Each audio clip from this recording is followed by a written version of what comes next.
everybody. Welcome to our latest iteration of the Heart of CX podcast. My name is Max Ball, and I'm here with Joanna Palmer. And Joanna, you got our guests again. Why don't you tell us what's going on? Yes. Thanks, Max. And I'm excited that we have Scott and Wes again from HCM. So, this is the second episode in the series on personalization. So excited to talk about this. Today, we're talking about executing your digital transformation. And if we think about digital transformation, one of the things that I've seen, and I think you've probably all seen it as well, is that sometimes digital transformations fail. And a lot of times that failure is due to not having the culture in place first.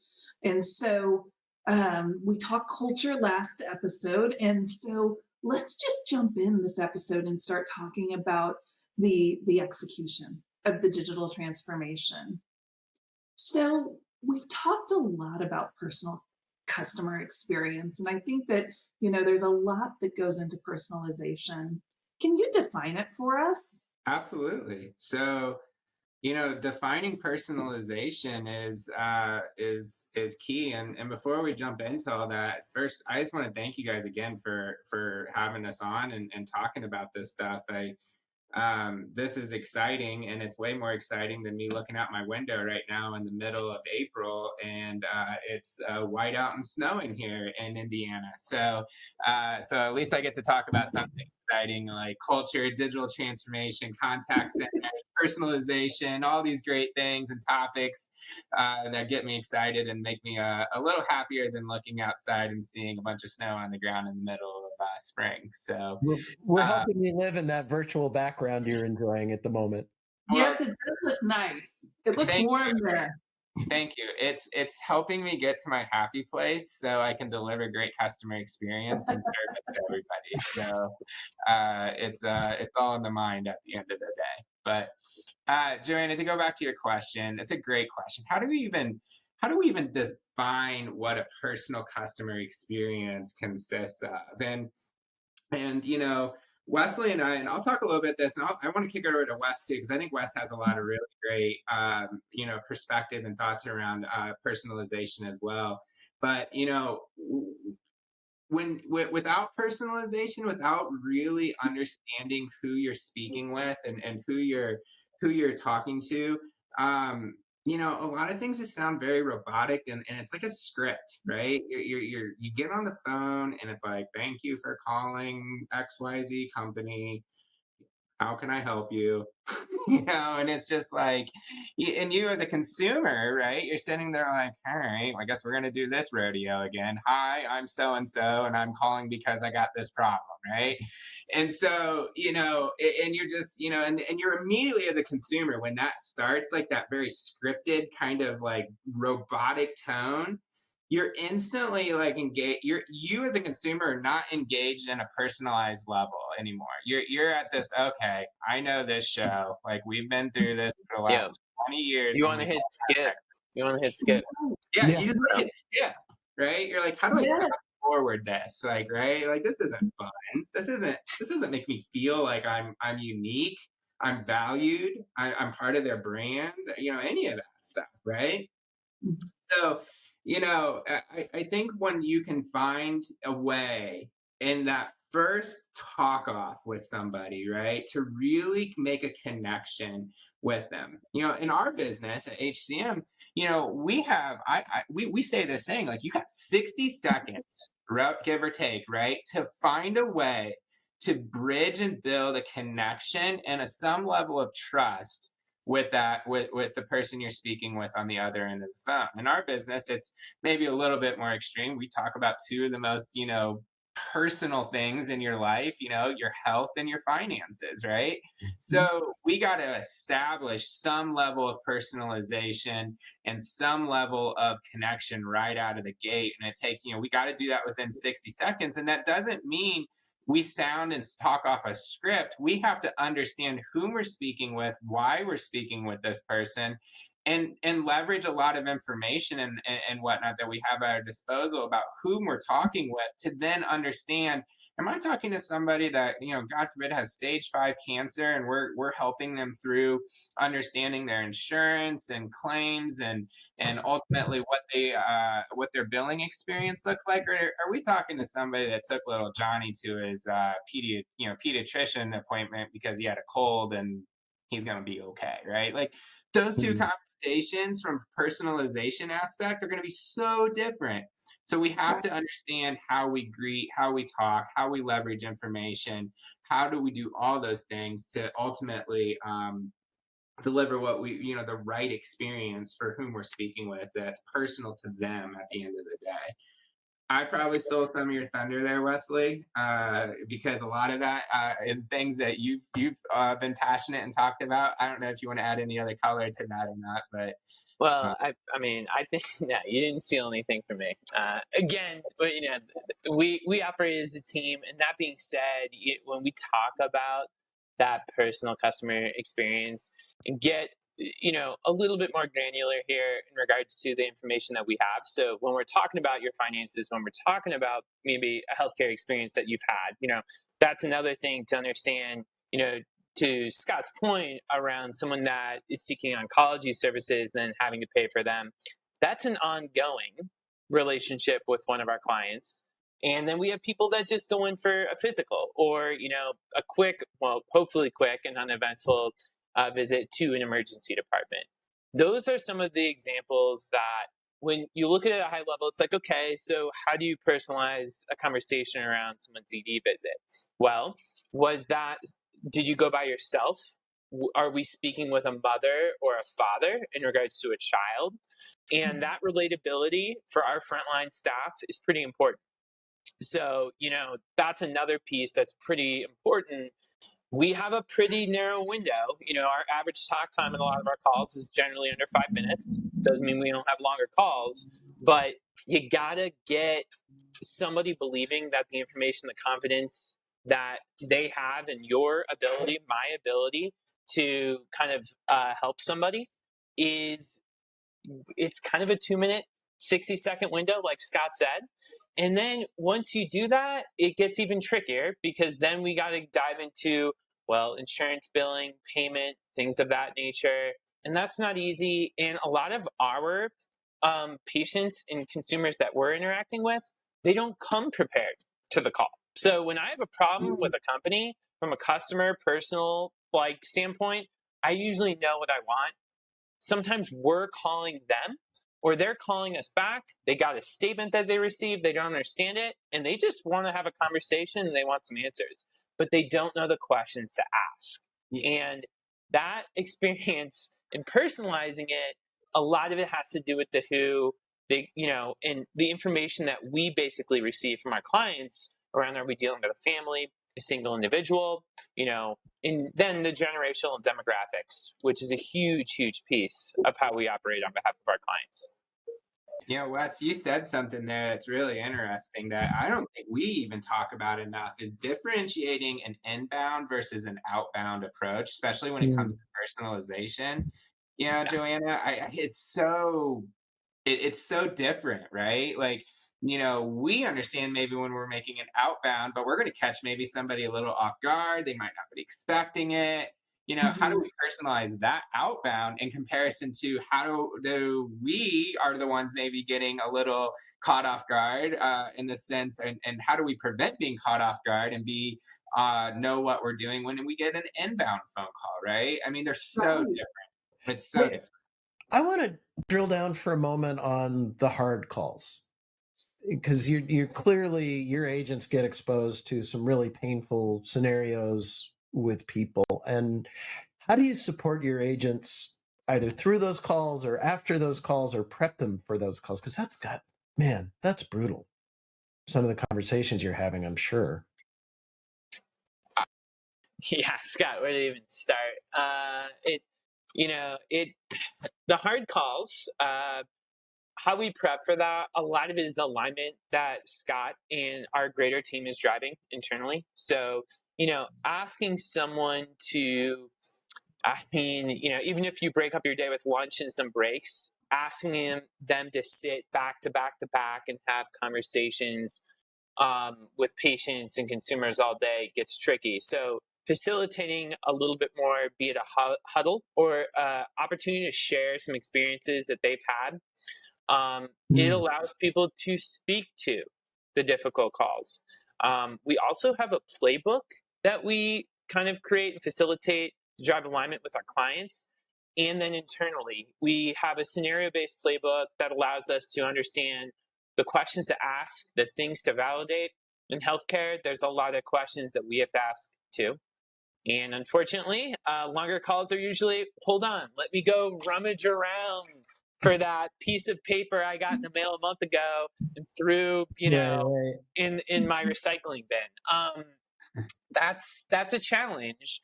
And the other problem that occurs is the longer that we're on with a lot of these, with a lot of patients, it induces a little bit more of risk from our standpoint because that conversation can sound quite a bit different in minute 3 than minute 12. And when Scott and I listen to calls, yes, we listen to calls. It's what we do in our spare time. It's what we do. That's what he does when he's taking the kids for a walk instead of podcasts. It's tricky because what we pick up on is, oh shoot, we said the right thing at minute 4, but did we end up confusing or contradicting ourselves at minute 10? And that's a tough battle for us because when you're looking at account A in regards to someone's billing to account E, those could be 2 totally different situations, and the insurance could be different. And our team's awareness is the most important thing. Personalizing stuff can be great, but it can also be extremely challenging. Max, the other thing on that topic, when we talk about the tough conversations, the other thing I think there's a pattern to all of them, and everybody's scenario and situation is always different, right? But there's one thing that always sticks out to me is they want to be heard. Yes. And whether they're right, they're wrong, they're who knows? I've listened to some off the wall commentary from some folks, right? And whatnot. But the reality is they're frustrated. And it's not even something directly that we've done. It's something that happened well before they've made this call. The other thing I try to at least enhance with folks is we don't know what else has happened in somebody else's day, right? They could have had a bad commute to work. They could have had a personal family problem. And now they're talking to us and they're just frustrated in general, right? And so just enabling them to feel like they're being heard and just, finding that relatable moment of just agreeing with them and saying, you're right. I wish healthcare billing was not so complicated. I really do. I hear you. I don't understand why you have 10 account numbers and why the healthcare facility does it like that. But we gotta work through this together, and I'm here to help you, right? And acknowledging and allowing them to be heard is really, if I could boil down the commonality of all those really tough calls that we have, Max, it's really comes down to those things. And then the full circle that's back to the personalization aspect is once you've allowed them to be heard and you find that I call it the relatable moment in the phone call where you hear them out, but then you got to relate to them, right? And then you can transition into helping solve their whatever's going on with it. And the solving part is where the personalization piece comes in of us having information, the right information, the data. But Wes hit on something that's really important. I want to differentiate real fast on this, Max, to kind of full circle all these topics is he talked about playbooks. Playbooks are not scripts. We opened this talking about like sounding robotic and not talking off scripts. Playbooks are not scripts. Playbooks are scenarios out there that allow you to understand, okay, if I'm in this type of scenario, these are the tools I have at my disposal to help, right? And that, when you talk about developing a playbook for personalization, right, it's understanding the scenarios that you're involving in. And if you take that playbook scenario based driven, right, you're not developing a script. You're just enabling your staff and your frontline workers to know how to handle and what to expect, and then what tools could be at their disposal to assist in the scenario that they're in. So let them be heard, right? Sometimes people just need to vent, right? But then use that personalization, the data, the toolkits and the playbooks and all the things right there to help solve. But if you try to solve their problem immediately on a tough call, right, you Mm. just end up making people more angry 9 times out of 10. They just want to Yeah. be. Yeah, that makes so much sense. You know, Scott and Wes kind of use data and personalization a little differently than a lot of companies. And Joanna, I want to ask you about, you know, what I've seen personalization a lot is kind of tiering. Like I'm platinum on American Airlines, so boy howdy, I get a little better service. Not as good as I did when I was executive platinum, but a little better than the guy who takes a trip once a year. So, you know, how does that play into personalization and all of this stuff? So I don't see that as personalization. I think segments and customer segmentation is a bit cliche, if anything.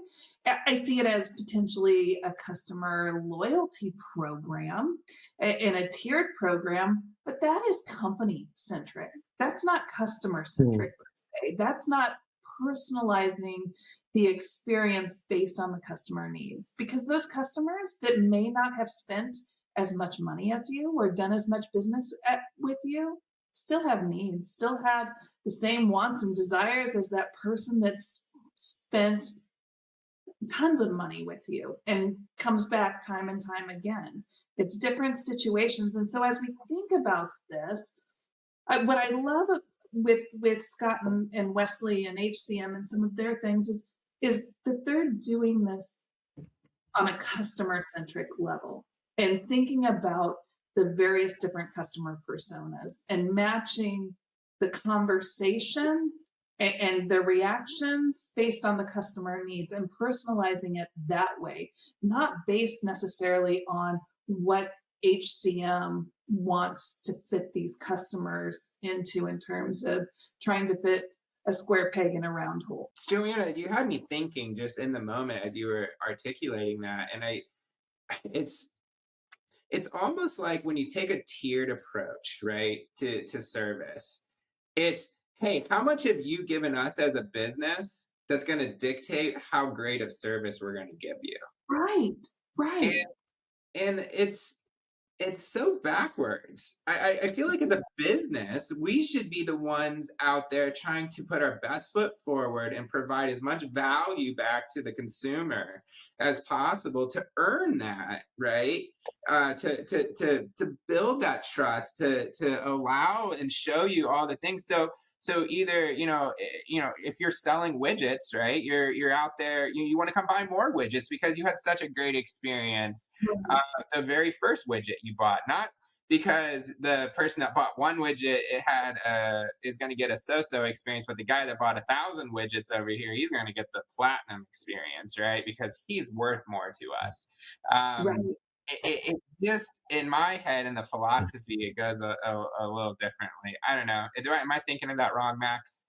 I no, you're not. I'm going to throw an extreme case out though, which is I remember working with a bank a while ago, and they have people who every month get the automatic deposit into their account, and they call and they demand to speak to an agent to make sure to confirm that they got their deposit, and literally the bank is losing money every month on those customers, and they're not going to add more accounts, and they're not, you know, how do you how do you manage the reality of, you know, you really have customers who drive thousands of dollars a month into your business, and others who honestly you can even be losing money on. I mean, at some point you got to make some decisions on that, right? Yeah, I think from a business perspective, there has to be a little bit of a, whether we want to believe it or not, financial impact of our services is something that we always have to keep in perspective of, and measuring what the give and take there is, in that example, right? I guess, my philosophy there would be, though, the more we can prove that we're a great partner with the consumer in that aspect, maybe that person all of a sudden decides, hey, you know what? They take care of me on my direct deposit, but I'm looking at buying this new minivan for the family and I need a car loan. Mhm. Yeah. And Yeah. my experience has been pretty darn good when I call to verify that my direct deposit is in place, and they take care of me. They pick up. They know who I am. It's personal. It's a great experience. I feel like I'm the one customer. I'm the only customer at Bank X, Y, and Z. And, I think I want to make sure I do my car loan through there. And then it's like, hey, we're getting out of this rental house, and they took care of me on my direct deposit and my car loan. I think I want to try to get my mortgage through them through. They've been super helpful. So what might not turn into a profitable situation on the onset, I think you open doors for more potential, though, when you do derive that personalization, that customer centric kind of approach to them, to where, we want to grow and foster relationships with people at the end of the day. And sometimes we as a business have to make that upfront investment back to somebody to at least get the opportunity. It doesn't mean everybody that does direct deposit is going to get a car loan and a mortgage and a personal loan through us in that scenario, right? But there's a percentage of people that would probably, your odds of that happening is a lot greater. So I don't know. And I'm right there with you, Scott. I think that it's a matter of focusing on the relationship rather than the transaction on hand. And I know that, we've talked about that quite a bit in prior conversations. It's the interaction, the relationship, not necessarily the transaction. Mm. And, I know HCM focuses on that quite a bit. What does that mean to your business in terms of this relational, focusing on the relationship rather than the transaction? Well, that's all you, my Yeah. friend. I think Scott and I, the big picture for our business is this isn't, it's a continuous loop. Healthcare is something everyone needs pretty much indefinitely, if not more so as time goes on. That being said, if we treat, if we get too transactional, then that can kind of create some, repercussions that can come back, that can be realized at the, interactions with the physician. It generally can come back to us too, but I think that is part of the bigger picture. All the clinicians and the other individuals that play a pretty vital role in providing healthcare services, we can't get too transactional in the role that we play, because again, healthcare generally is going to be local too. You're going to be served in your community, and the people you interact with, the way we try to interact on behalf of our clients is an extension thereof and within their community. So, when Scott and I and our greater team are thinking about, transactional versus in that each interaction we have, there's a little bit of a trade-off sometimes. We look at a little bit of who's engaged, who's not, what we've seen historically. These are kind of data points that we're using to determine what we do next. So that's the other thing. We also have tens of thousands of patients that we need to engage with. So some of what has happened determines some of what will happen, and then the similarities between certain patients in regards to engagement. Do you guys have any last thoughts you want to share? Well, part of digital transformation at the end of the day is just understanding, we talked a lot about what we want the experience to look like, right? And I think once you understand what you want the experience to look like, that ultimately helps you then drive your technology needs and the tools that you want to invest in at the end of the day. So, I mean, it's funny. I'm a technologist. Wesley's a technologist. Those are what our roots are in at the end of the day. But we didn't sit here and talk about digital transformation in the sense of hey, go buy these technology tools, right? We helped define what, we started with culture in the first episode. This episode is about what is personalization? What does that experience need to be like?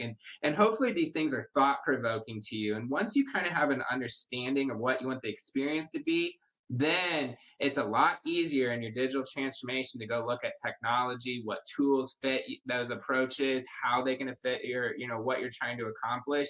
And at the end of the day, you'll be a lot more successful in the dollars that you're investing there, because it is an expensive, sometimes endeavor to achieve some digital transformation. But you're going to be much more successful if you do the hard stuff first and really lay out what you want those experiences to look, sound, and feel like.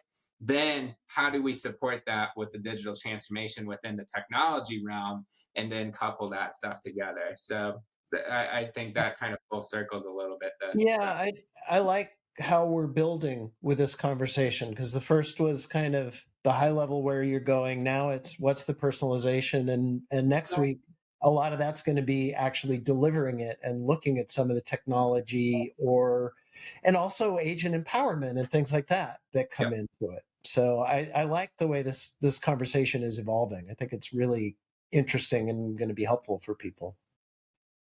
I totally agree. Definitely. And I definitely like the theme of empathy today. It's personalization to be empathetic, to deliver the results, and to be customer centric. It's not personalization for the company for the sake of a benefit for the company, but ultimately, because you're delivering that better customer experience, because you're personalizing and building those relationships, that's ultimately going to lead to benefits for the company for the long term. What a perfect comment to end on. Thanks, guys. Let's do it again in a week. All right. Thank you. Thank you.